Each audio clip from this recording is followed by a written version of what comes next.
Le grand direct de la santé, Jean-Marc Morandini. Le grand direct de la santé, c'est chaque jour de 11h à midi des spécialistes à votre service pour votre santé et votre forme. Chaque jour, on vous écoute, on répond à vos questions et surtout, on vous informe avec le sourire et dans la bonne humeur. Et ce matin, on vous propose une émission spéciale sur les végétariens. Mettent-ils leur santé en danger ou au contraire, est-ce la meilleure des alimentations? On en parlera avec notre invitée Jeanne Masse. Elle est végétarienne depuis 23 ans et elle publie un livre qui s'intitule justement « Ma vie est une pomme, laissez-vous tenter par le végétarisme ». On va en parler avec nos médecins et croyez-moi, ils seront pas tous d'accord avec elle. Vous allez voir, le débat risque d'être agité dans un instant, en particulier avec le docteur Jean-Michel Cohen, nutritionniste, qui va nous dire si ne plus manger de viande ni de poisson est vraiment la solution. Ouais, mais alors la difficulté, c'est est-ce qu'on est censé renoncer au steak rouge bien saignant avec une assiette de frites, ou alors est-ce qu'on va être obligé tous de manger des feuilles de salade dans notre assiette?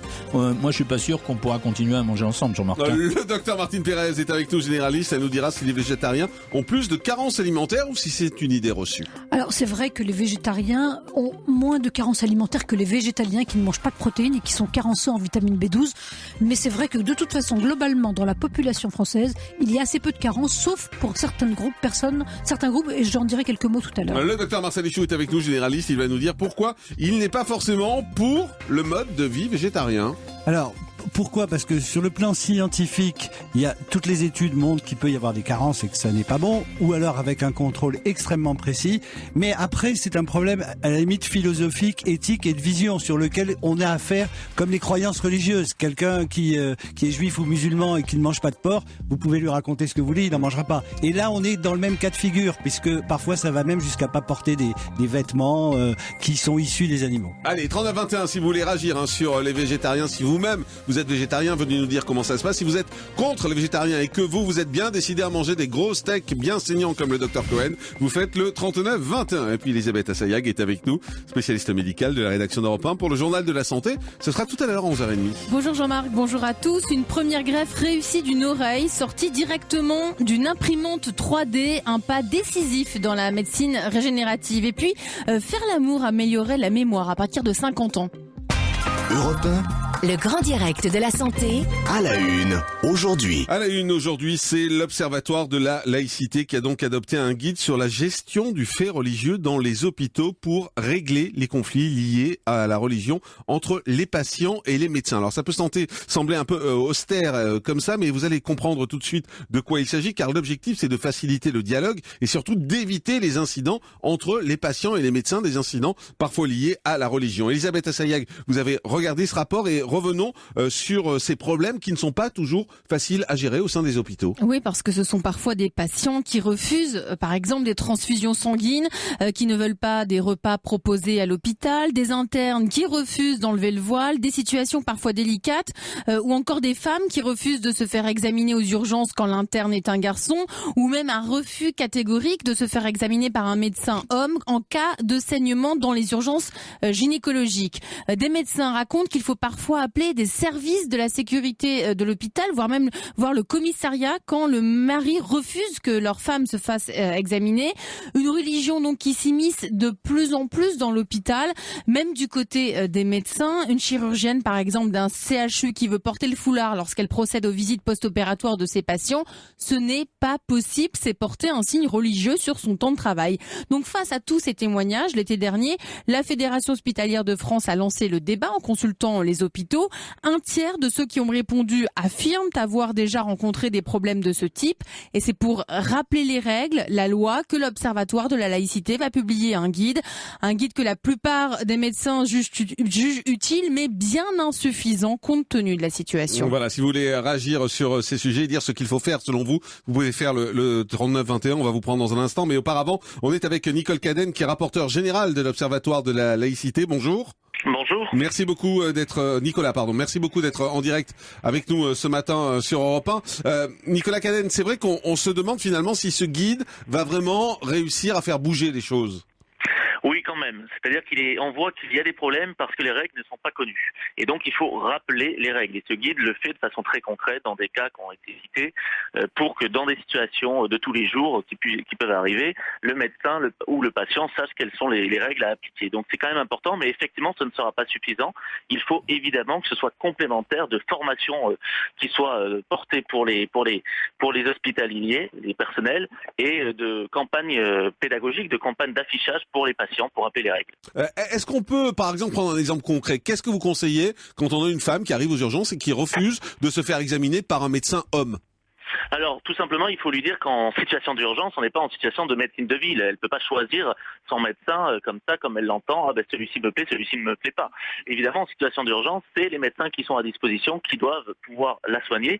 Si vraiment elle ne l'entend pas, on peut faire appel à l'aumônier, puisqu'on est dans un hôpital et dans les hôpitaux, il y a des aumôniers pour lui faire comprendre qu'elle doit pouvoir se faire soigner et que sa religion ne l'empêche pas de pouvoir être soignée par un médecin homme. Et si vraiment elle ne veut toujours pas, on peut en arriver jusqu'à la raccompagner et à la faire signer une décharge.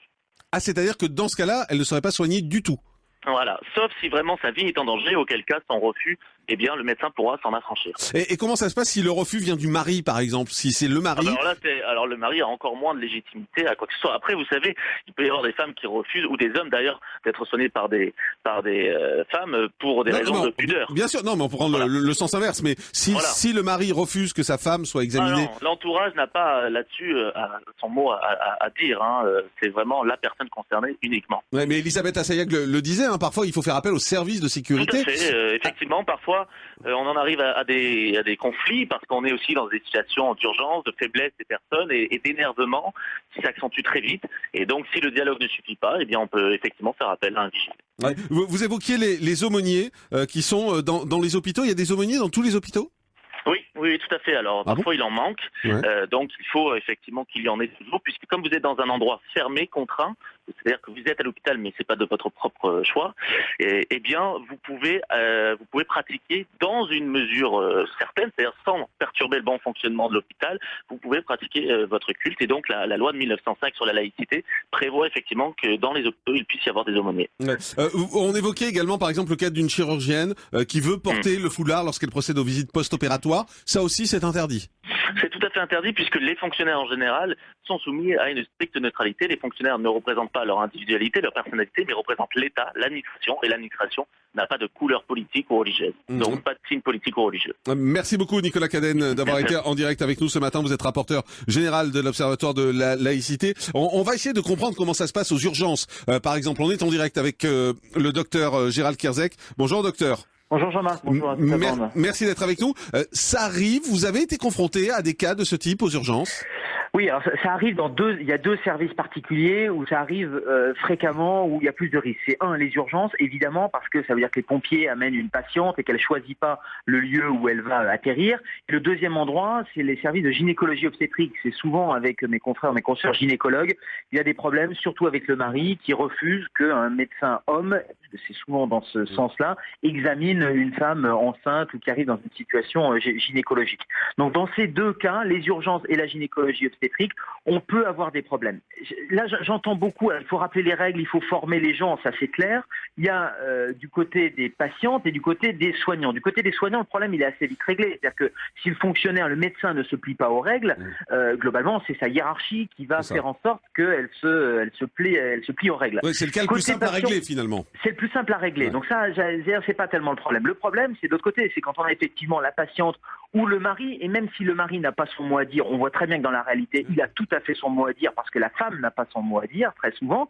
Et nous, l'objectif, c'est d'arriver à la négociation, c'est-à-dire d'arriver à négocier les choses, expliquer. Il y a le facteur stress, il y a le facteur religieux, mais il y a aussi le facteur stress. Vous voyez, ils ont attendu dans une salle d'attente, par exemple. Donc tout ça va contribuer à ce que la sauce monte, vous voyez, le ton monte. Et donc, très souvent, il faut faire redescendre cette sauce-là, expliquer les choses. Et dans l'immense majorité des cas, on va arriver à trouver une solution. En expliquant. 2, en trouvant dans l'équipe, parce que dans une équipe, il y a des hommes, il y a des femmes, la profession se féminise aussi, donc on arrive de plus en plus à arranger les choses. Et nous, l'objectif, c'est pas d'aller au blocage, c'est pas d'aller au rapport de force, mais c'est d'aller dans le dialogue. Et c'est d'ailleurs la loi du 4 mars 2002 sur les rapports médecins-malades. Il faut qu'on dialogue, il faut qu'on explique et il faut qu'on ait le consentement. Donc on arrive à aménager et à négocier les choses pour que dans l'immense majorité des choses, ça se passe bien. Ouais. Aujourd'hui, vous avez entendu ce que disait Nicolas Cadenne, le rapporteur général de l'Observatoire de la SST. Il dit, si la personne vraiment ne veut pas être soignée par un homme parce que c'est un homme qui est là, on la raccompagne et puis on lui dit, on la fait signer une décharge et au revoir.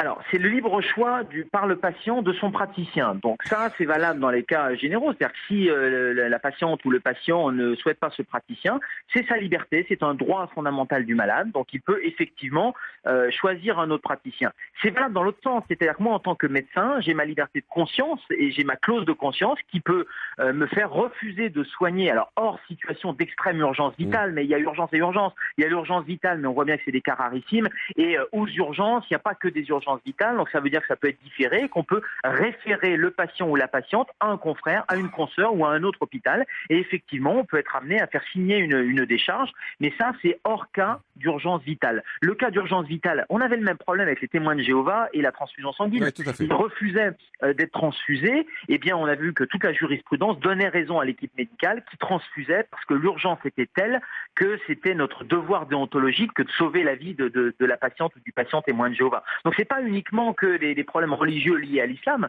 c'est aussi d'autres types de problèmes religieux qu'on arrive à traiter. Docteur Jean-Michel Cohen. Non, je disais que sur cette affaire-là, je suis pas trop pour la négociation parce que vous comprenez, à partir du moment où on est obligé de mettre une règle, ce qui a fait le déficit ces dernières années, ça a été justement cette volonté de négociation. Et la plupart du temps, c'était ou les directeurs d'hôpitaux ou les responsables des urgences qui rentraient en négociation pour ne pas faire de vagues. Et c'est le fait qu'ils aient été faibles qui nous a amené à cette situation. Il y a une règle, elle doit être suivie, qu'on l'explique avec délicatesse, tu as parfaitement raison. Mais il y a une règle de force. Non, mais justement, c'est bien ce que je dis. Il y a une règle, elle doit être suivie. À partir du moment où cette règle, elle s'applique à l'hôpital public, elle doit être suivie. Il n'y a pas de négociation à avoir, même si ça doit être fait délicatement pour expliquer aux gens. Docteur Richoux. Oui, Jean-Marc a raison. On peut pas soigner les gens de force. Donc on peut leur expliquer. Et puis après, c'est leur libre choix. Après tout, s'ils veulent mourir. Oui. C'est comme les gens qui fument. On leur dit les raisons pour lesquelles le tabac est nocif, mais après, s'ils veulent fumer, c'est leur liberté.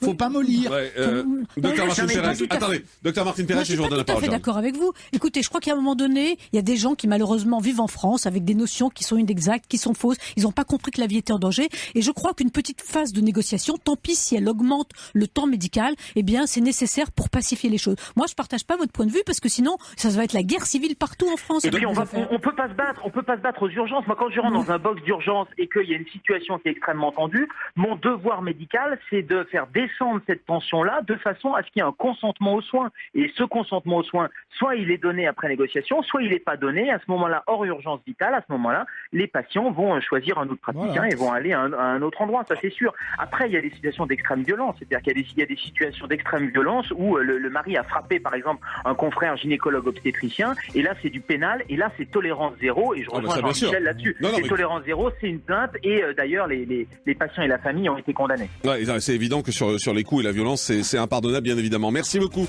docteur Gérald Kherzak. Voilà, c'est un vrai débat qui est vécu au quotidien dans les services d'urgence par les médecins. On voulait l'aborder ce matin au travers de ce guide, donc qui tente de régler les problèmes liés à la religion dans les hôpitaux. Merci à tous d'avoir été avec nous. On fait une pause et puis dans un instant, on va parler des végétariens. Ma vie est une pomme, dit Jeanne Masse. Laissez-vous tenter par le végétarisme. Elle est en direct avec nous dans ce studio dans un instant. Elle sera confrontée à nos médecins et vous allez voir, il risque d'y avoir quelques désaccords. À tout de suite sur Europe 1. Le grand direct de la santé, nous sommes toujours avec Elisabeth Assayag, le docteur Marcel Ichou, le docteur Martine Pérez et le docteur Jean-Michel Cohen. Et puis une invitée exceptionnelle, Jean-Marc. Oui, c'est Jeanne Masse qui est avec nous aujourd'hui. Avec ses tubes, sa voix, son look, tout cela a marqué la variété française dans les années 80. Et Jeanne Masse est aujourd'hui de retour, pas forcément là où on l'attendait, puisqu'elle revient avec un livre qui s'intitule « Ma vie est une pomme » aux éditions Michel Lafon. Ce mode de vie, cette alimentation sans viande ni poisson, eh bien, elle a adopté déjà depuis une vingtaine d'années. Bonjour Jeanne Masse. Bonjour. Merci beaucoup d'être en direct avec nous sur Europe 1. L'occasion avec nos confrères de Doctissimo.fr avec qui on réalise cette émission, eh bien, d'ouvrir le débat sur les végétariens. Il y a déjà beaucoup d'appels au 39 21 au standard d'Europe 1. Alors, on va dire que dans votre livre, vous expliquez que devenir végétarien, c'est aujourd'hui un peu une mode, clairement, mais pour vous, c'est plus que ça. C'est un véritable mode de vie. Oui, tout à fait. Et plus qu'une mode, je crois que c'est une prise de conscience. Aujourd'hui, les gens sentent qu'on leur vend tout et n'importe quoi, que les produits, quand on les retourne, quand on lit les ingrédients, eh bien, on a l'impression qu'on mange du plastique, tellement il y a de colorants, il y a de conservateurs et tout ça. Et je crois qu'il y a un vrai souci par rapport à la santé et qu'on a envie aujourd'hui de se sentir bien. Moi, je me sens très bien. Ça fait 23 ans que je suis végétarienne et 3 ans que vraiment je renonce au miel et à tout ce qui est les œufs, enfin bon, et déjà j'en mangeais pas beaucoup. Juste précisez-nous, alors oui, on moi va je suis végane, mais vous êtes végane, c'est-à-dire vous ne mangez pas quoi? Moi je ne prends rien de l'animal. Moi je respecte l'animal dans son intégrité. Y compris l'œuf, donc? L'œuf, je n'en prends pas, mais voilà, je ne prends pas de miel, le lait, en fait pas de fromage, pas de lait, rien. Et puis c'est surtout le vegan, il va beaucoup plus loin, c'est-à-dire que moi j'achète que des crèmes qui sont non testées sur les animaux. Je fais attention à ce que je porte, qu'il n'y ait pas de cuir. C'est-à-dire que je respecte l'animal à 100%. Je suis, excusez-moi, mais je suis un bien-être pour la planète. C'est-à-dire que moi, je ne suis pas toxique pour la planète. D'accord. Juste prendre du lait, par exemple. Enfin, manger du fromage, ça gêne personne? Bah si. Ah bon? En fait, déjà parce que le lait, et je sais que Dr Cohen n'est pas d'accord avec moi, mais le lait. Attendez. Il n'y a pas que le Dr Cohen. Déjà. Alors allons-y. Attendez. Le lait, c'est quoi? Le lait, c'est quoi? La vache crée du lait. Pourquoi et pour qui? Pour le veau. Bien sûr. Ok. Pourquoi est-ce qu'on retire ce veau pour prendre le lait de la vache? D'accord. En fait, c'est pour le calcium, vous allez me dire.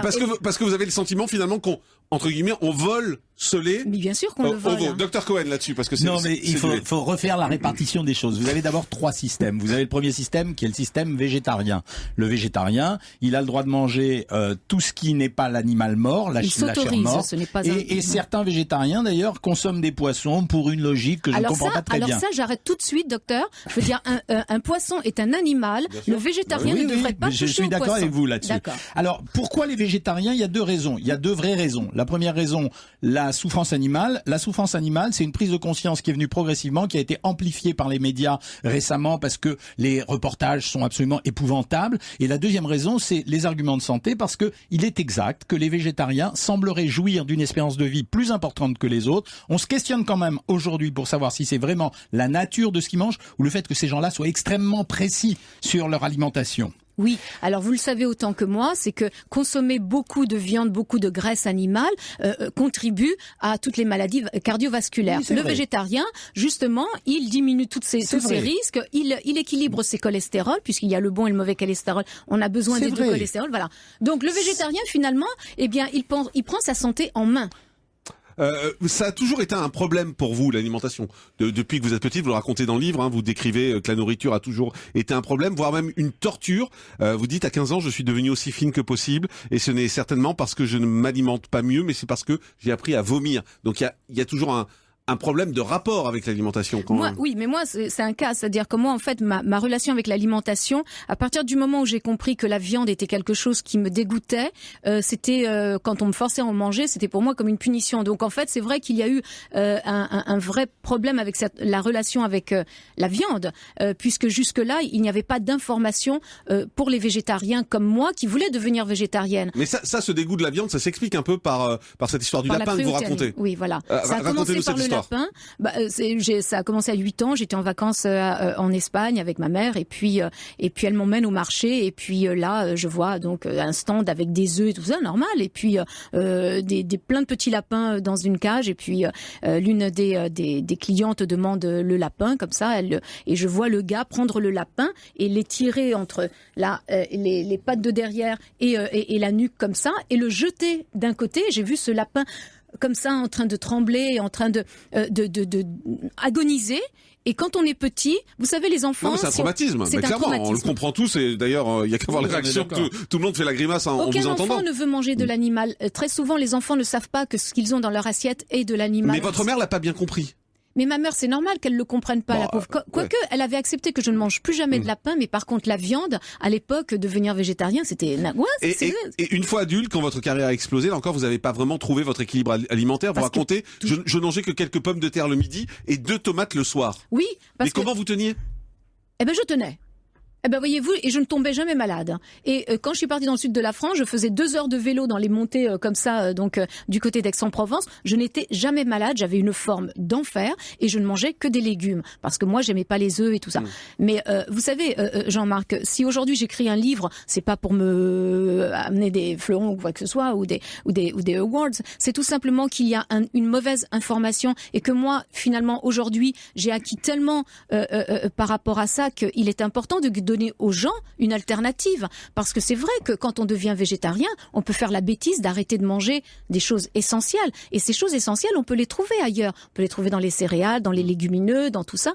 Non, dit le docteur Cohen en face de vous. Non, mais non. Oh, il faut mais pas si, dans le raconter. soja C'est et pas dans parce le que vous avez chanvre. une croyance qu'il faut raconter des choses qui sont pas exactes. La première chose, c'est que quand vous êtes pas une strictement croyance, attendez, végétalien, vous avez une carence en 3 acides aminés qui s'appellent lysine, tréonine, excusez-moi de faire le savant, et et méthionine. Donc là, on connaît pas les répercussions de ce type de carence. Donc c'est exact et avéré. Et la carence en vitamine B12, elle est exacte et avérée, ce qui a provoqué une législation qui fait que jusqu'à l'âge de 3 ans, un gosse qui est dans une famille végane, on le retire de sa famille pour le mettre à la DAS. Donc c'est quand même quelque chose d'assez grave. Pour les végétariens, je vous accorde qu'il n'y a pas de carence. Ça veut dire qu'un végétarien, les 2 seules carences qui le menacent, ça peut être peut-être éventuellement une carence en fer, peut-être peut-être une carence en fer, parce que si vous mangez beaucoup de légumineux, ça va se corriger. Mais ce que je voudrais vous dire, c'est que vous êtes en contradiction avec vous-même pour une raison. C'est qu'à l'heure actuelle, qu'est-ce qui se passe? Les protéines végétales sont en train d'exploser. Ça veut dire que vous avez tous les industriels qui s'y mettent et vous trouvez des steaks de soja, des steaks de sétan, des steaks de tout ce que vous voulez, qui sont des protéines végétales, et c'est devenu un marché comme les autres.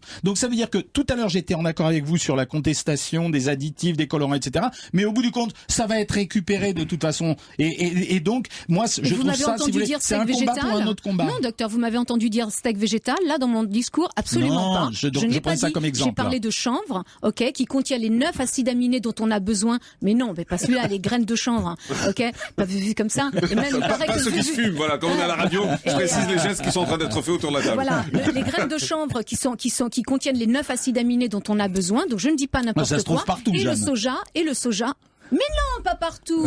Et le soja, le tofu qui contient ces 9 acides aminés que l'homme n'arrive pas à créer tout seul. Mais si, docteur, pas dans le soja. il faut Alors, lire. Je vous précise quelque chose. Le soja contient 15% de protéines, la viande 20%. Donc oui, effectivement, on peut trouver suffisamment de protéines en s'alimentant avec des protéines végétales. Mais il manquera toujours des composants et c'est ça qui nous inquiète. Les Maintenant, ce que je veux pas. et les féculents, si vous mélangez les haricots blancs, les haricots rouges et avec le riz, je vous assure, vous obtenez les protéines. Aux États-Unis, Serena Williams, qui est une performance, qui est une tenniste admirée du monde entier et avec une musculation d'enfer, est complètement végane. Ne dites pas que moi je dis n'importe quoi. Je ne dis pas n'importe quoi.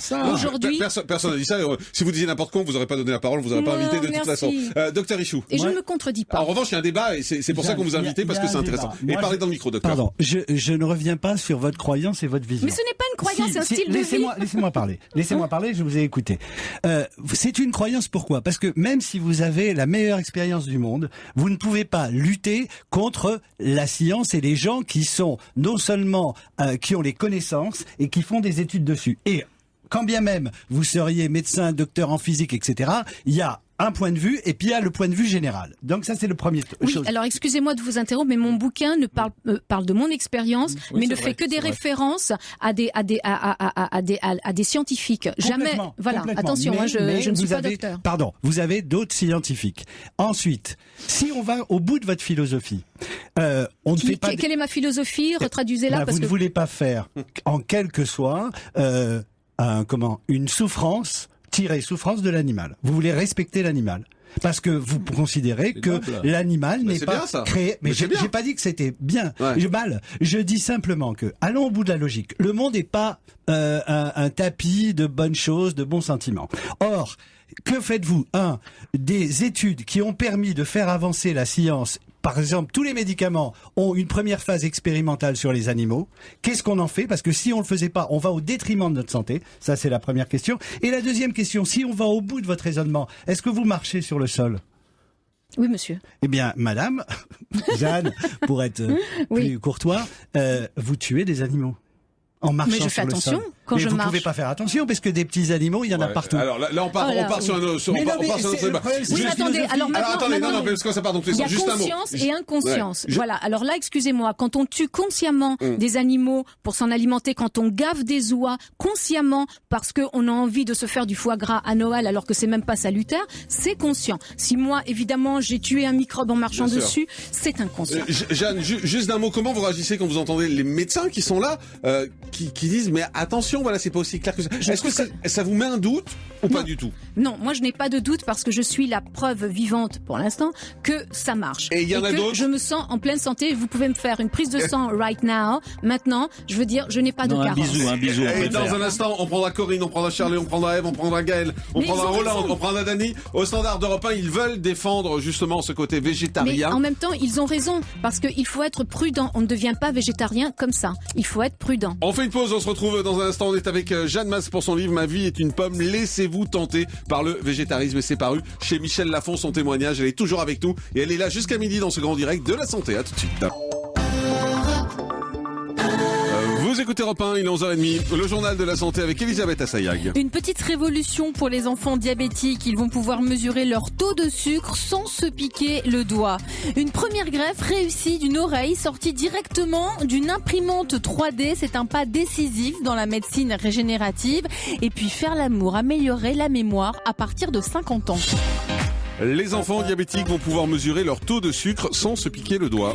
Une innovation qui va changer la vie des petits diabétiques. Les autorités sanitaires viennent d'autoriser en pédiatrie un dispositif qui permet de contrôler son taux de sucre dans le sang sans avoir à se piquer au bout du doigt. Les adultes pouvaient l'utiliser depuis 1 an. Les enfants vont donc eux aussi y avoir accès désormais. C'est une sorte de patch connecté, comme nous l'explique Mélanie Gomez pour Europe 1. C'est un petit capteur qu'il suffit d'insérer sous la peau, à l'arrière du bras. C'est très discret, comme un patch pour les fumeurs, aussi gros qu'une pièce de 2 €. Ensuite, grâce à un boîtier, il suffit de scanner ce capteur pour obtenir en temps réel son taux de glycémie. Ça marche même à travers les vêtements. Pour Valérie, dont le fils de 13 ans diabétique devait se piquer jusqu'à 6 fois par jour, l'arrivée de ce capteur est un vrai soulagement. Parce que ça a changé, c'est l'intimité justement. C'est qu'il peut se tester à n'importe quel moment à travers les vêtements. Donc il le passe, il scanne, clac, clac, ça se voit absolument pas, ça fait pas de bruit, ça le rassure. C'est facile quoi. Il oublie presque qu'il est malade en fait. Alors il faut changer ce petit capteur tous les 14 jours. Le patient peut le faire lui-même ou avec l'aide de ses parents. Pour le docteur Nadia Toubiana-Rufi du service de diabétologie pédiatrique de l'hôpital Robert Debré, cet outil va surtout changer la vie des ados diabétiques. C'est l'âge où c'est le plus difficile de prendre en charge comme il faudrait une maladie chronique contraignante. Du fait que c'est moins traumatique, ils vont plus facilement avoir accès aux informations qui leur permettent de bien se soigner. Alors néanmoins, ce dispositif a un coût. Pour les capteurs, il faut compter 120 € par mois. Le boîtier, qui peut durer plusieurs années, lui coûte 60 €. Pour le moment, tout est à la charge du patient, mais un dossier de demande de prise en charge par l'assurance maladie vient d'être déposé. Plus d'1 demi-million de Français ont été touchés par la grippe en 3 semaines. Oui, la grippe s'est étendue sur toute la France. Aucun signe particulier de gravité pour l'instant, note l'Institut de veille sanitaire, même si depuis novembre, 12 personnes sont décédées, mais c'est beaucoup moins que les dernières saisons. 136 cas graves. La majorité des malades, âgés en moyenne de 56 ans, avaient des facteurs de risque et seulement 29 étaient vaccinés. La première greffe réussie d'une oreille sortie d'une imprimante 3D. Greffer des organes imprimés en 3D n'est plus de la science-fiction. Des chercheurs américains viennent en effet de franchir un pas décisif dans ce que l'on appelle la médecine régénérative. C'est un domaine en plein essor qui a pour but de développer un jour en laboratoire des organes à greffer qui pourraient combler la pénurie actuelle. Donc pour la première fois, ces scientifiques ont démontré la faisabilité de l'implantation d'organes créés par une imprimante 3D et surtout leur viabilité. Ils ont donc commencé par une oreille.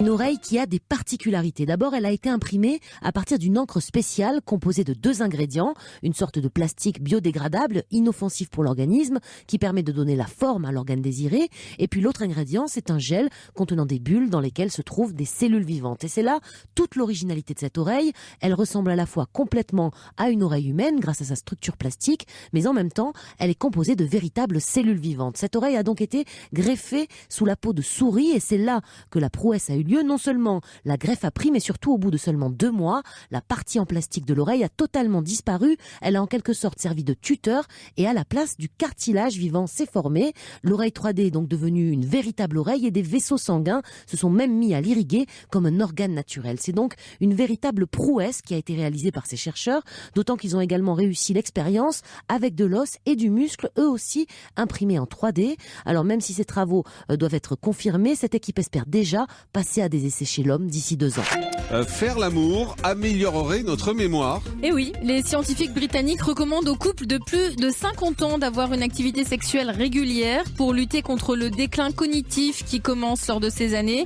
Les chercheurs de l'université de Coventry au Royaume-Uni ont réalisé une étude avec 6800 participants, hommes et femmes âgés de 50 à 89 ans. Ils ont tenté de comprendre si l'activité sexuelle après 50 ans avait un effet positif sur le déclin cognitif. Les volontaires ont répondu à un questionnaire sur leur vie sexuelle. Ils ont ensuite passé des tests de mémoire. Ils ont réalisé des exercices avec des chiffres. Résultat, les hommes qui avaient une activité sexuelle régulière avaient un taux de réussite supérieur de 23% sur les tests de mémoire et de 3% sur les suites de chiffres. L'activité sexuelle jouait aussi un rôle sur les capacités cognitives des femmes. On passe au chiffre du jour. Alors, 3 idées de petit déjeuner qui vont vous mettre en forme. Ce sont les recommandations d'une étude américaine qui dit que le petit déjeuner favorise l'activité physique et tous les petits déjeuners ne sont pas égaux. Alors, vous avez 3 types de petits déjeuners recommandés dans cette étude. Celui du sportif à base de fruits, un œuf cuit et un yaourt. Le nordique à base de poisson fumé, des œufs, du poisson, du fromage, des crudités. Et le classique qui repose sur l'association entre un fruit, un laitage, un produit céréalier et une boisson. Vous pouvez rien prendre, Jeanne Masse. Moi, je vais vous dire attention parce qu'il y a plein de comme ça comment on appelle ça, d'études qui sont financées par l'industrie alimentaire. Donc moi j'y crois pas une seule seconde. Prenez de l'avoine et des céréales. Allez, merci beaucoup Elisabeth Assayag. Le grand direct de la santé avec aujourd'hui le docteur Jean-Michel Cohen, le docteur Martine Pérez, le docteur Marcel Ichou, Elisabeth Assayag qu'on vient d'entendre et Jeanne Masse, notre invitée exceptionnelle aujourd'hui. Effectivement, pour son livre Ma vie est une pomme, laissez-vous tenter par le végétarisme qui paraît chez Michel Lafon. On va aller dans un instant au Standard d'Europe 1. Il y a beaucoup de gens qui sont végétariens et qui ont envie d'apporter leur témoignage et de vous soutenir. Juste un mot, dans votre livre, vous dites que vous pensez que l'être humain n'est pas fait pour manger de la viande. C'est pas moi qui le dis, hein. Encore une fois, ce sont des études, des biologistes, et depuis très très longtemps. Le dit même Leonardo da Vinci le disait. C'est tout simplement, c'est dû à la structure physique de l'homme et diffère du carnivore. Si vous regardez, je veux dire, si vous comparez un homme et un loup, on n'a pas les mêmes crocs. La dentition de l'homme est plus similaire à celle du singe qui est fructivore. Également, notre intestin est beaucoup plus large, notre côlon est plus large que le carnivore qui a... Mais ce n'est pas moi, encore une fois, qui le dit, ce sont des scientifiques. Je vais vous répondre sous un angle plus intellectuel. Il y a une double raison. C'est on est omnivore pour 2 raisons. Un fait religieux, c'est-à-dire que je rappelle que avant l'Arche de Noé, tous les hommes, toute la race humaine est végétarienne et elle ne devient après omnivore qu'après l'Arche de Noé, quand Dieu, si on était religieux, ramène les animaux dans l'Arche de Noé. La deuxième chose, c'est qu'on est omnivore et c'est ce qui fait la différence de notre espèce. C'est parce qu'on est capable de manger et les végétaux et les animaux, y compris même le papier, que nous sommes des hommes. Et quand vous utilisez cet argument, j'ai presque envie de vous le retourner de façon aussi caricaturale en vous disant mais vous voulez que je revienne à l'état de lion. Vous avez écrit dans votre livre je suis désormais un dinosaure. Mais je vous rappelle que les dinosaures ils vivaient pas vieux. Donc moi j'espère simplement. Les dinosaures étaient végétariens.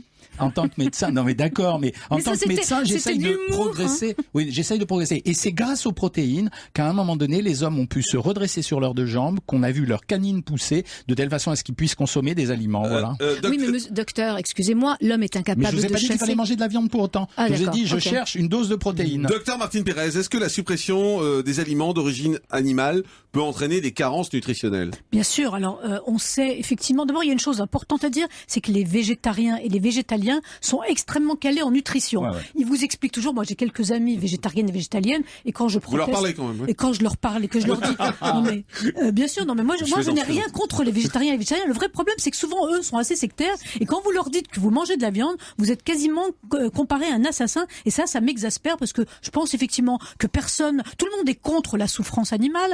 D'ailleurs, dans les religions, ce qu'a dit Jean-Michel est très intéressant parce que les abattage toujours. L'abattage rituel qui est mis en place par certaines religions vise à faire prendre conscience qu'on ne mange pas de la viande n'importe comment et dans n'importe quelle condition. Après, on a détourné ça. Mais voilà, donc c'est vrai que la souffrance animale, tout le monde en est conscient, y compris les gens qui mangent de la viande. Les carences. Alors les carences, bien sûr qu'il y a un certain nombre de carences, mais comme les végétariens et les végétaliens. Mais lesquelles? Mais allez-y. Non mais je dis que vous êtes calés et que bien sûr. Non mais allez-y, les carences, lesquelles?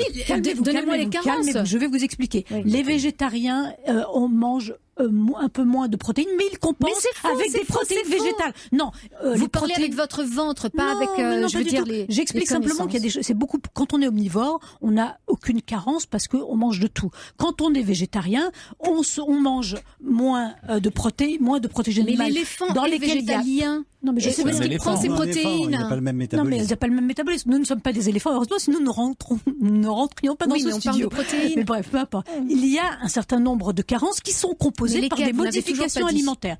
Par exemple, quand les végétariens ont moins de fer, puisque sais, vous mangez plus de légumineux. C'est faux. Moi, j'ai aucune carence en fer et je suis végane. Oui, d'accord. Mais par exemple, les jeunes filles qui sont en âge de procréer. Non, mais là, vous détournez le truc. Non, j'explique qu'il y a déjà dans la population générale. Non, mais attendez, soyez pas agressifs, je le suis pas du tout. Non, mais je veux savoir. Les jeunes filles qui sont en âge de procréer, qui ont des règles souvent abondantes, elles sont déjà carencées en fer quand elles ont une alimentation normale avec des protéines et du fer. A fortiori, si elles ne mangent pas de protéines animales de la viande ou du poisson, elles ont carencé en fer. Je suis désolée. C'est plein de fer. Oui, mais je vous explique. Je voudrais modérer le discours en disant que la récupération du fer au travers des végétaux, elle est possible. C'est pour ça que j'insiste bien sur le fait que les végétariens ont très très peu de carences, déjà parce qu'ils manipulent extrêmement bien les produits, mais en plus parce que c'est vrai que c'est difficile. Juste moi je voudrais rebondir, et ce qui va vous mettre d'accord, je pense à tous, c'est de dire en fait, pour être végétarien, il faut avoir une très bonne éducation sur les aliments. Voilà. Parce que ça permet finalement de compenser. Et les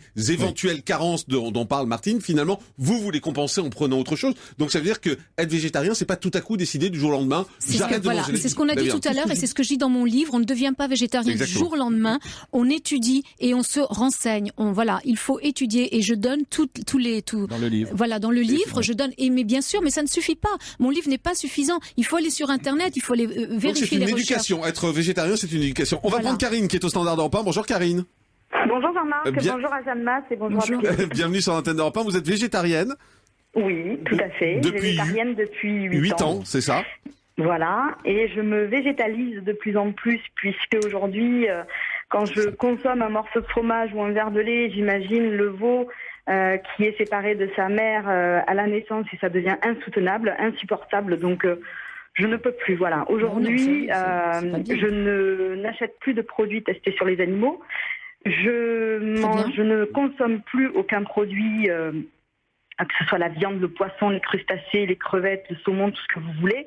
Voilà. Pour moi, c'est insupportable. On vit aujourd'hui à une époque on n'a plus besoin de tuer pour son plaisir gustatif. On n'a plus besoin de tuer un animal ou de faire souffrir un animal pour manger.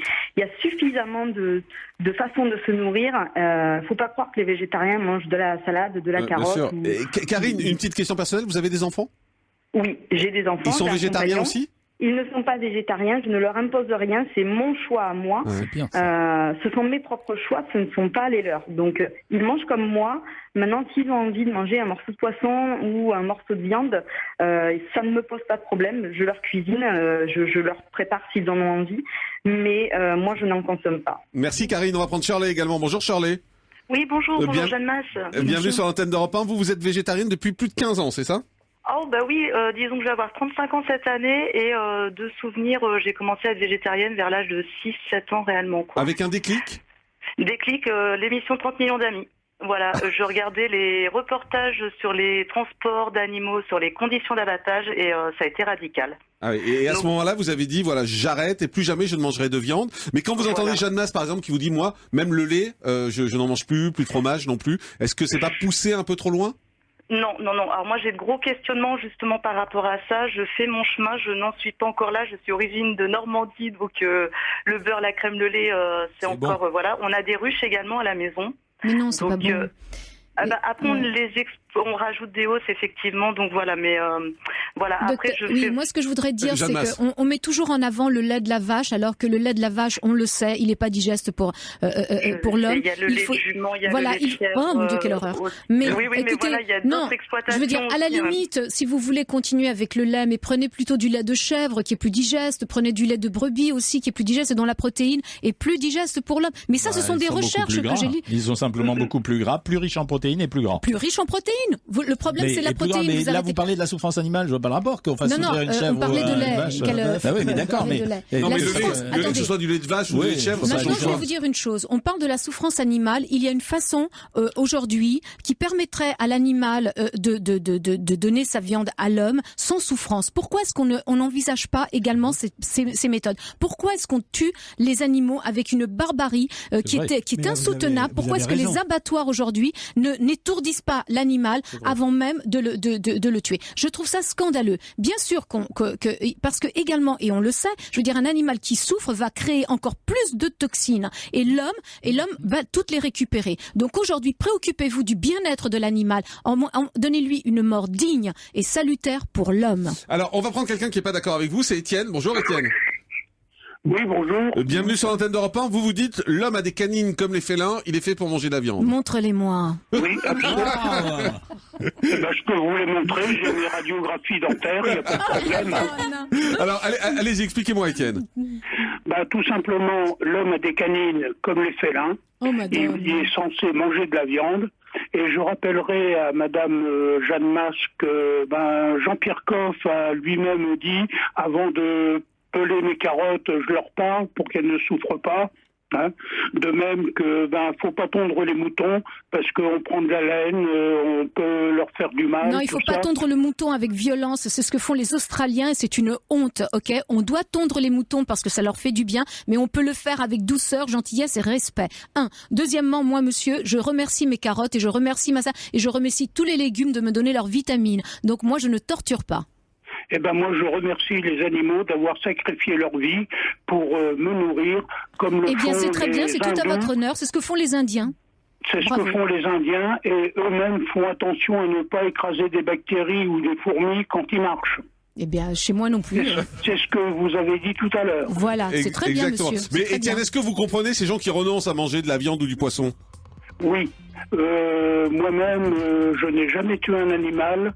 Et s'il fallait que je le fasse, je le ferais à mon corps défendant, mais la survie de ma famille compte d'abord. Oui, mais c'est aussi simple que ça. Là, on n'est pas dans la survie. Manger de la viande, c'est pas pour la survie de votre famille. S'il fallait que je tue mon chien... Non, mais on n'en est pas là. Pour faire survivre ma famille... Non, mais on parle pas de tuer votre chien. Un chien fait partie de la famille. Un chien fait partie de la famille. Qu'est-ce que vous racontez? Par contre, je risquerais ma vie pour sauver mon chien. Non, mais ça d'accord, Étienne. Mais quand vous mangez du bœuf, le bœuf, il a été tué. C'est pas pour la survie de votre famille. Non, c'est parce que quelqu'un l'a fait à ma place. Et je remercie cette personne de l'avoir fait à ma place, parce que moi, j'aurais pas le courage de le faire. D'accord, merci Étienne de l'avoir dit. On fait une pause, on se retrouve dans un instant sur Europe 1 avec Jeanne Mas. Ma vie est une pomme, laissez-vous tenter par le végétarisme. Les appels sont nombreux au standard d'Europe 1, c'est paru chez Michel Lafon. À tout de suite, ne bougez pas. Europe 1. Le Grand Direct de la Santé, c'est une émission spéciale consacrée aux végétariens. Aujourd'hui, nous sommes toujours avec le docteur Martine Pérez, le docteur Jean-Michel Cohen, le docteur Marcel Lichou, Elisabeth Assayag de la rédaction et Jeanne Mas, notre invité exceptionnel. Oui, Jeanne Mas pour son livre Ma vie est une pomme chez Michel Lafon et Standard est en train d'exploser. Les pros, les anti-végétariens qui nous appellent. On va tout de suite aller au Standard. On va prendre Gisèle. Bonjour Gisèle. Bonjour Jean-Marc, c'est Gisèle de Pau. Je voudrais poser la question, que ferions-nous si nous ne tuons aucun animal? Qu'est-ce qu'on fait de tous ces animaux en fait? Et voilà. Mais vous savez, les animaux se reproduisent parce que l'homme les fait reproduire pour son intérêt à lui. Une vache... Non, mais attendez, Doug. Les vaches sont inséminées artificiellement par l'homme, ok, juste parce que ils ont besoin qu'elle crée un petit veau pour pouvoir après lui prendre son lait. Non, mais les vaches ne se reproduisent pas comme ça. C'est comme, je veux dire, s'il y a pas de non, mais faut pas exagérer. Alors, une fois par an, mais non, mais faut pas exagérer. Allez-y, Gisèle. Attendez, écoutez Gisèle. Allez-y, Gisèle. Alors, comment sont-ils arrivés jusqu'à nous? Pardon? Comment sont-ils arrivés jusqu'à nous s'ils se reproduisent pas spontanément? Mais parce qu'une terre est peuplée de 1000 vies, madame, je veux dire, les hommes aussi se reproduisent et on leur dit rien, et les hommes envahissent la terre des animaux et on leur dit rien, et ils envahissent les montagnes. Mais si, je suis désolée, on va chasser le loup parce que le loup gonfle tout le monde, donc du coup on va aller sur son territoire pour y mettre les brebis. Arrêtez, madame, je veux dire, le monde est né avec des milliers de vies, des milliers d'espèces. Nous sommes une espèce parmi tant d'autres. Docteur Martine Pérez. Oui, non, mais je trouve que vous avez un discours un peu autodestructeur. L'homme, il est partout. Vous avez l'air de le. Oui, c'est ça. C'est que on a l'impression que l'homme, il est quasiment trop sur cette terre et qu'il faudrait développer. Enfin, votre discours me met un peu douloureux parce que j'ai l'impression qu'on doit être petit, minuscule, qu'on doit respecter les abeilles. Non, absolument pas. Je veux qu'on cohabite avec le monde animal. Mais je ne demande pas. Actuellement, vous trouvez? Oui, moi je trouve qu'on cohabite très bien. En revanche, les hommes cohabitent très mal entre eux quand on voit ce qui se passe sur Terre. Quand on voit les guerres qu'il y a entre eux. Et vive la paix dans le monde. Docteur Richoux. Jeanne, on met pas en cause vos croyances sur la souffrance animale, etc. Ça, il n'y a pas de problème. Mais la vie et l'évolution. Non, mais même le respect de la vie. Il se trouve que dans la vie, dans l'évolution des espèces, vous savez que les animaux se bouffent entre eux. C'est la guerre. C'est normal parce que l'animal ne sait pas cultiver. Mais d'accord. Alors nous on a appris à cultiver nos terres. Donc, on a appris à faire des. Donc vous concédez qu'il y a une différence de nature entre l'homme et les animaux. Tout à fait. Nous sommes une espèce différente. Alors ne pas leur faire de mal, je comprends. Mais par exemple, comme le disait Jean-Marc tout à l'heure, ne pas boire du lait. Je ne vois vraiment aucune raison, ni scientifique, ni sur le plan de la santé, ni sur aucun plan, qui pas sur le plan de la cruauté. Alors je vous explique. Mais vous le savez autant que moi. Pourquoi est-ce que la vache a du lait? C'est tout simplement pour alimenter son veau. On est forcé. Mais si. Alors là, arrêtez. On retire le veau justement pour utiliser ce lait qu'on va distribuer à l'homme. On injecte également à la vache des médicaments pour augmenter sa création de lait, ok? Et le veau, qu'est-ce qu'on en fait? On le garde pendant 4 mois et après on le tue pour le bien-être, enfin pour le bien-être, pour le plaisir de le manger. Alors que honnêtement, docteur Cohen, moi je vais vous dire, l'exemple du lait, il me surprend parce que je trouve qu'il y a une forme d'irrespect pour les gens qui crèvent de faim dans le monde. Aujourd'hui, on a toute une population à l'heure actuelle et particulièrement urbaine qui développe le sang gluten, le sang lait, le sang machin, le sang bidule, et il y a des petits Africains, des petits Indonésiens, des petits Asiatiques qui crèvent la dalle. Justement, arrêtons la surproduction de viande et de bœuf mettez des vaches là-bas. Mettez des vaches là-bas et laissez-leur boire du lait. Vous allez voir que cette population-là, elle va grandir. Je trouve qu'il y a quand même un aspect indécent à faire ça. Alors là, c'est pas bien ce que vous dites. Alors là, je suis désolée, monsieur. Ok, parce que les pays pauvres, justement, on va leur piquer leur terre justement pour l'élevage de la viande pour les pays riches. Et vous le savez autant que moi. C'est comme ça. Les fermes d'exploitation industrielle. Si on préservait nos terres qu'on est en train de polluer avec cette surproduction de viande et de bœufs, ok, si on pouvait préserver ces terres et cultiver des céréales, on pourrait alimenter et diminuer la famine dans le monde. Et ça, non, mais ça, je vous invite à regarder en dehors de chez vous. Et il faut regarder ça, parce que ça, c'est pas juste ce que vous venez de dire. Ok? On retourne au standard d'Europe 1. Bonjour Gaëlle. Bienvenue sur l'antenne d'Europe 1. Bonjour Jeanne Masse. Oui, bonjour. Alors, vous dites, on nous regarde, nous qui sommes vous êtes végétarienne, hein, c'est ça? Oui. Vous dites, nous, on est végétariens, on nous regarde un peu comme des animaux en train de manger de la salade du matin au soir, c'est ça? C'est ça. Moi, en fait, je pense qu'il y a vraiment un problème sur l'image justement qu'on peut avoir des végétariens. D'ailleurs, on l'a entendu justement avec les propos du docteur Cohen. On passe vraiment pour des éberlués vraiment trop optimistes. Vous savez, le monde tout sera beau, tout sera rose dès l'instant qu'on aura arrêté de manger de la viande. Mais le but, en fait, je pense, d'un végétarien, c'est quand même de minimiser son impact justement, de pas participer à 100% au massacre qu'on peut voir, aux mauvais traitements qui peuvent être infligés aux animaux. Là, pour le lait, j'entends qu'apparemment c'est indécent justement les propos de Jeanne Masse, mais pas du tout. Au contraire, moi ce que je trouve indécent, c'est que dans des pays développés comme le nôtre, on arrive à manger plus de 200 grammes de viande par jour, alors que eux, au final, dans les pays justement sous-développés, ils arrivent même pas à manger un morceau de viande par jour. Mais Gaëlle, autant je peux vous comprendre sur la viande, le poisson, la souffrance, etc. Sur le lait, par exemple, est-ce que vous avez arrêté de boire du lait aussi? Alors moi du coup j'ai commencé à être végétarienne quand j'étais adolescente et donc là justement je suis en train de retirer tout ce qui est fromage etc. de mon alimentation parce que justement là il y a une prise de conscience justement qui a été faite grâce à des reportages, des informations etc. où justement on voit dans quel état c'est fait. Moi c'est vrai qu'avant j'imaginais pas qu'on retirait le veau comme ça, qu'on pouvait aller brûler le pis des vaches pour retirer les poils pour une certaine hygiène. Il y a vraiment des pratiques qui sont faites qui sont intolérables et quand on veut justement éviter le mal bien-être de l'animal, on rentre pas là-dedans. Alors le docteur Cohen est en train de bouillir là. Première réflexion, je me plains de ces reportages. Non, bravo, c'est pour ça le débat. Première réflexion, je me plains de ces reportages qui sont toujours à charge, qui montrent pas l'autre aspect des choses, et il faudrait en parler avec des agriculteurs et des éleveurs, et vous montrerez une autre vision beaucoup plus intelligente, beaucoup plus sophistiquée que celle qui est caricaturée dans les médias. La deuxième chose, c'est que tout à l'heure vous avez évoqué la viande et vous êtes passé au lait. Moi, ce qui me surprend, c'est que la plupart des gens qui deviennent végétariens, au bout de quelques années, ils deviennent végétaliens, et puis ils poussent les exclusions de plus en plus loin. Et c'est ça qui m'inquiète, parce que là, je me demande s'il n'y a pas une dimension psychologique qui échappe à toute logique nutritionnelle, car je le répète, les végétariens ne me posent pas de problème en tant que nutritionniste. Ok, mais le végétarien ne devrait pas avoir mangé de fromage sans la présure végétale, puisque on sait que la présure animale, qui donc aide ce fromage, voilà. Non, mais il faut aussi aller au devant des choses, ou alors il faut acheter, comme je le dis dans mon livre, il faut acheter des fromages cachers ou des fromages à base de présure végétale. On n'a pas parlé d'un élément parce qu'il y a beaucoup de choses dans votre livre et vous voyez que ça fait débat. Quand vous étiez enceinte, vous avez été enceinte 2 fois. Oui. Vous êtes restée végétarienne à ce moment-là? Alors ma fille, on m'avait dit il faut pas que tu restes végétarienne, tu réalises pas les carences que tu vas avoir et tout ça. Donc je me suis forcée à remanger de l'animal avec cet écœurement et ces vomissements réguliers qui étaient certes dus non, c'était vraiment dû à l'écœurement parce que sans ça moi je vivais très bien mes grossesses. Et mon fils, j'ai renoncé, j'ai plus voulu me laisser influencer et donc je suis restée mais végétalienne, archi-végétalienne. Et la différence aujourd'hui avec mes enfants, c'est que ma fille est née avec toutes sortes d'allergies et que mon fils, qui est archi-végétalien, lui, il est complètement vegan, a une santé d'enfer. Donc, vous allez me dire, c'est le hasard. Non. Mais en même temps, c'est vrai, et on le sait, docteur. Je veux dire, quand on est allergique à quelque chose, la première chose qu'il faut retirer de son alimentation, ce sont les laitages. Mais est-ce qu'on prend un risque en étant végétarien quand on est enceinte? Non, on prend pas de risque. La seule différence, on va le faire sur le lait. Je comprends votre position, mais c'est une position, disons, éthique. Mais par exemple, sur le lait, juste là, s'il n'y a pas de souffrance, pourquoi ne consommeront pas de Mais parce que la souffrance, elle est par rapport au veau qui est séparé de sa mère et la mère qui pleure pendant des jours. Et excusez-moi, mais je veux dire, est-ce que le lait est vraiment salutaire pour l'homme? Vous ne parlez pas de la caséine. Mais vous ne parlez pas de la caséine. On est omnivore, vous dit le docteur Richaud. On est omnivore. Et d'autre part, vous montrez vous-même que vous avez une expertise en nutrition qui dépasse de loin l'expertise parfois de beaucoup de médecins. Vous êtes d'accord avec ça? Non. Mais sur la nutrition, je peux vous garantir, Jean-Michel. Mais non, hormis Jean-Michel qui est nutritionniste, je parle du médecin en général et des médecins qui n'ont pas comme spécialité.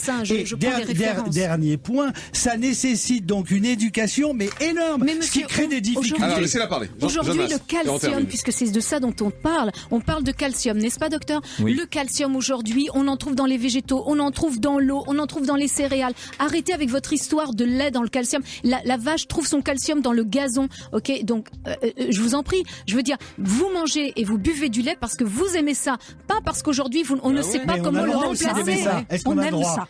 Oui, mais il y a de la souffrance animale, c'est ce qu'elle vous dit derrière. Parce qu'on enlève le mot. Lisez le livre. Allez, merci beaucoup à tous. Merci Jeanne Masse d'avoir été avec nous. Vrai livre, vrai débat. Ma vie est une pomme. Laissez-vous tenter par le végétarisme. Et c'est paru chez Michel Lafon. Jean-Michel Apathy. Bonjour Jean-Marc. Nous parlerons dans Europe Midi de la modification profonde du code du travail qu'envisage le gouvernement, de la laïcité à l'hôpital et... c'est terrible, de la fin du téléphone fixe. Ah oui, et comment on va faire? On va utiliser les portables. Voilà. C'est une bonne idée. Merci beaucoup Jean-Michel. Julie, qui a gagné, on le saura demain. Oui, c'est le tirage au sort de Donc je vous dis au revoir. À demain, c'était Jean-Marc Morandini. À demain, on se revoit. Bisous. Salut Jean-Marc.